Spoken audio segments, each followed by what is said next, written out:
Salutations à tous, c'est Boateng pour un nouveau débrief. Alors voilà, aujourd'hui on se retrouve pour le dernier match de la saison pour le FC Barcelone. Le Barça qui s'est opposé au FC Séville. Une victoire qui s'est soldée sur le score de 1-2. Une victoire voilà, qui fait plaisir pour la fin de saison mais qui n'avait aucune importance pour le déroulement de la suite de la Liga. Avec Robert Lewandowski et Fermin Lopez comme buteurs. Mais voilà, c'était un match on peut dire, voilà, vu qu'il n'y avait pas d'enjeu, bah, il y avait très peu de jeux dans ce match. On sait pas, c'était pas le plus plaisant, mais voilà. En fin de saison, des petits matchs comme ça où tu sais que voilà, Séville était maintenu, le Barça voilà, était d'office second du classement, donc était d'office qualifié pour la Supercopa d'Espagne. Tu voyais bien qu'il n'y avait aucun enjeu et que bah, c'était juste voilà, de quoi finir au mieux la saison, surtout avec Xavi pour son dernier match au sein du FC Barcelone. On va peut-être d'abord commencer par la compo avec Marc-André Ter Stegen au goal comme d'habitude, avec Jules Koundé à droite, Koubarsi, Inigo Martinez en défense centrale avec Joao Cancelo à gauche. Dans le milieu de terrain, on avait Pedri et Christensen en 6 avec Ilkay Gundogan devant en 8. Et à droite, comme d'habitude, Lamine Yamal, Fermin Lopez qui avait été tenté à gauche et Robert Lewandowski en pointe. Donc voilà, une compo assez spéciale où Xavi a voulu faire confiance à Fermin Lopez pour beaucoup plus offensif et un meilleur apport défensif sur les phases de contre-attaque ou c'est les phases d'attaque de l'adversaire.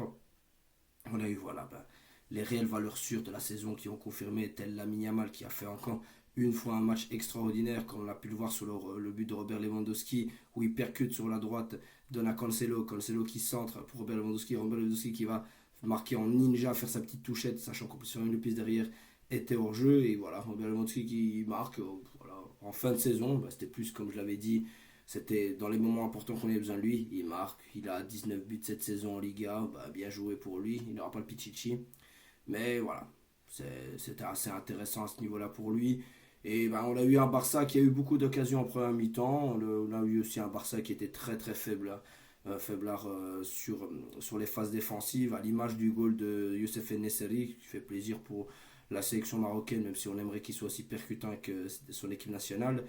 Et on peut voir Inigo Martinez qui ne suit pas du tout Youssef Nesseri. Pau Koubarsi qu'on peut voir qui est un peu perdu sans Araujo. Après, vu son jeune âge, on peut tout lui pardonner, bien évidemment. À 17 ans, c'est déjà extraordinaire qu'il soit titulaire à chaque match et qu'il se bat du mieux qu'il peut. Mais voilà, ça a été encore un peu compliqué pour lui aujourd'hui. Mais surtout quand tu as Inigo Martinez qui n'est vraiment pas la référence au niveau de la défense, même s'il était très percutant avec Bilbao. Voilà, c'est très compliqué pour lui. Ter Stegen qui a fait de grands arrêts, même si je trouve que sur le but, ramasser un petit pont comme ça, c'était un peu facile honnêtement. Il se fait une série marque assez facilement, je trouve. Mais bon, voilà, on va rien retenir de grand. Oui, on va rien dire de très important ce match parce que voilà, c'était le dernier match de la saison et on voyait bien que le Barça se ménageait. Offensivement, c'était comme d'habitude, pas de grands changements. Si la Yamal se bouge pas, il n'y a rien. À part Famille Lopez qui a aussi beaucoup apporté. Et ça s'est plus ressenti. Le milieu de terrain, Pedri, que j'ai bien aimé dans ce match, qui était volontaire, et Ken Gundogan, qui avait une réelle vision dans l'espace, et Christensen qui a fait voilà, le minimum. Mais il sort à la mi-temps. Il sort à la mi-temps pour Roméo. On ne comprend pas pourquoi Roméo monte sur le terrain, ou les qu'on sait qu'il va dégager. C'est pas si c'était pour augmenter sa valeur haute, ou pour être sûr de le vendre. Mais en tout cas, il fait encore une montée dégueulasse. Les passes elles sont peut-être à quelques centimètres de lui, il les rate et doit les chercher, courir après. Enfin voilà, il apporte rien dans le jeu. Enfin bref, c'est un gars qu'on va vite oublier. Honnêtement, c'est mieux ainsi parce qu'il est grand temps qu'il s'en aille. J'aurais pas fait jouer Rol Romeo personnellement, j'aurais fait monter un petit Casado haut, de voir ce qui était possible. Moi, ce qui était possible pour l'année prochaine, pour un numéro 6 peut-être de la Masia, même si Casado n'avait pas été sélectionné. Mais j'aurais vraiment tenté le coup, mais bon, Xavi en a décidé autrement. Et après, voilà, après l'exercice, on a continué à pousser un petit à petit, surtout Fermin Lopez qui à un moment, il fait un double contact, puis il envoie une passe en contre extérieure pour Lewandowski. Tu te dis, le gars, c'est mérité, vraiment c'est mérité pour lui qu'il est marqué, vraiment c'est vraiment représentatif de toute sa saison. Très percutant, très performant et il va remercier Xavi, lui faire un gros câlin et c'est vrai parce que Xavi lui a fait énormément confiance même s'il y a sur des moments où on aurait aimé qu'il ait plus de temps de jeu dès que les gros joueurs phares revenaient tels que De Jong, Pedri ou Gundogan, même si Gundogan était présent toute la saison. Ça aurait pu éviter de nombreuses blessures, ça aurait pu permettre à Fermin Lopez de nous être beaucoup plus utile à travers la saison parce qu'il nous a jamais déçus. Mais bon, voilà, on va prendre ce qu'il y a à prendre. Il fait une très très bonne saison, honnêtement, et on espère que ce sera plus que positif l'année prochaine. En tout cas, on espère qu'il gardera la même énergie, la même entame, surtout la même agressivité, parce que ça, on en a réellement besoin. Et c'est ce qui nous a vraiment fait défaut pendant des années. Et là, bah, ça nous apporte, et on espère qu'avec Gavi qui pourra rentrer petit à petit, bah, Fermin Lopez pourra lui permettre de rentrer petit à petit dans l'éclos du match. Et surtout bah, au sein de l'effectif. Après, bon, on a la montée de Ferran Torres et Joao Félix qui font deux très très bonnes montées. Moi, j'ai bien aimé la montée de Ferran Torres et Joao Félix.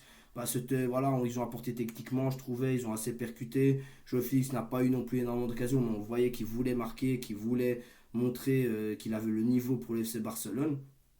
Bah, après, voilà, ça n'a pas été non plus de tout repos. Mais après, à la 65e minute, on a Vitor Roque, comme d'habitude, bah, qui va monter parce que voilà, il faut un peu démentir. Et Vitor Roque, bah, j'ai assez bien aimé sa montée. À un moment, il fait un petit double contact et il revient derrière, franchement, qui permet après de partir directement. Bah, il y a faute sur lui, c'est sifflé.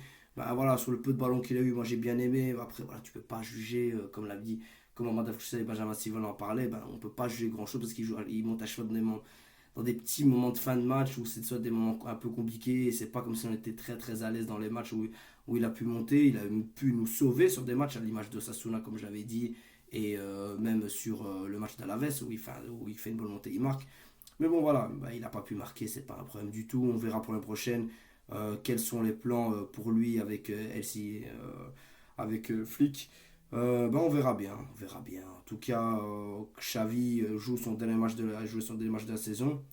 Xavi qui passe sur une victoire, méritée pour lui, vraiment, on est content qu'il passe sur une victoire. On aurait aimé lui dire au revoir à Montjuic ou même au Camp Nou sur les possibilités, mais bon, c'était Montjuic, ça aurait été déjà pas mal lui dire au revoir. On va dire tout est oublié. Euh, c'est un peu vache de lui dire, mais le cauchemar est terminé, donc vraiment Xavi, tout est oublié. Euh, Tu nous as ramené énormément de choses positives. On t'en est vraiment reconnaissant à l'image de la jeunesse, comme les jeunes Tounes comme Hector Fort, Fermin Lopez, Lamine Yamal, enfin tous ces petits jeunes-là, Koubarsi, Margouillou. On va essayer d'en prendre le plus grand soin. J'espère que Hansi Flick fera le nécessaire pour vraiment profiter de la jeunesse que lui offre Xavi, parce que Xavi lui offre comme un beau petit cadeau pour l'année prochaine, en espérant que nos petits jeunes puissent prendre d'expérience et qu'ils puissent avoir un effectif assez rotatif, surtout pour la Yamal. J'aimerais pas qu'après l'Euro, ben, il y ait une grosse catastrophe. On se retrouve avec un Pedri bis, en espérant qu'il ne joue pas du tout les JO.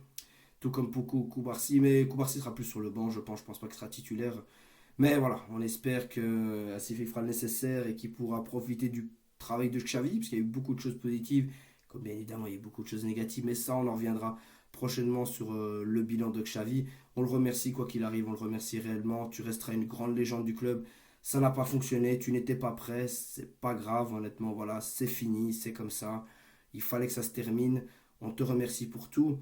Et voilà, il y a encore beaucoup de boulot. C'est un gros défi pour Hansi Flick. On espère qu'il pourra l'affronter et en tirer le maximum. Et on a hâte de voir son 4-2-3-1. Enfin voilà, on a hâte de voir plein de choses, mais ça serait sur une autre vidéo sur les espérances avec Hansi Flick et qu'est-ce qu'il faudra s'attendre avec lui. En tout cas, voilà, c'est très positif ce dernier match, même si voilà, il y aura beaucoup de travail pour l'année prochaine. Mais on ne peut que remercier Xavi pour tout. Une victoire voilà, qui fait du bien, une victoire qui conforte le Barça pour cette fin de saison, même si voilà, on arrive à 10 points de retard du Real Madrid, c'est vraiment honteux, mais bon, c'est comme ça, on n'a pas fait ce qu'il fallait faire, ben voilà, tout se paye malheureusement. Mais voilà, ça aurait pu être, ouais, c'est le pire. À part ne pas avoir la Super Copa de la Ligue des Champions, c'est le pire. Mais bon, voilà, c'est comme ça, c'est comme ça. En tout cas, voilà les amis, on se retrouve là pour des prochaines vidéos débrief un peu sur le bilan de Xavi, sur le bilan du Barça en général et surtout sur Hansi Flick, sur les espérances parce que lundi, ben, on aura son officialisation en tant que coach. Merci pour tout Xavi, gracias. Euh, on te remercie et tu resteras à jamais une légende du club. Et merci à vous les amis pour l'écoute et Visca Barça.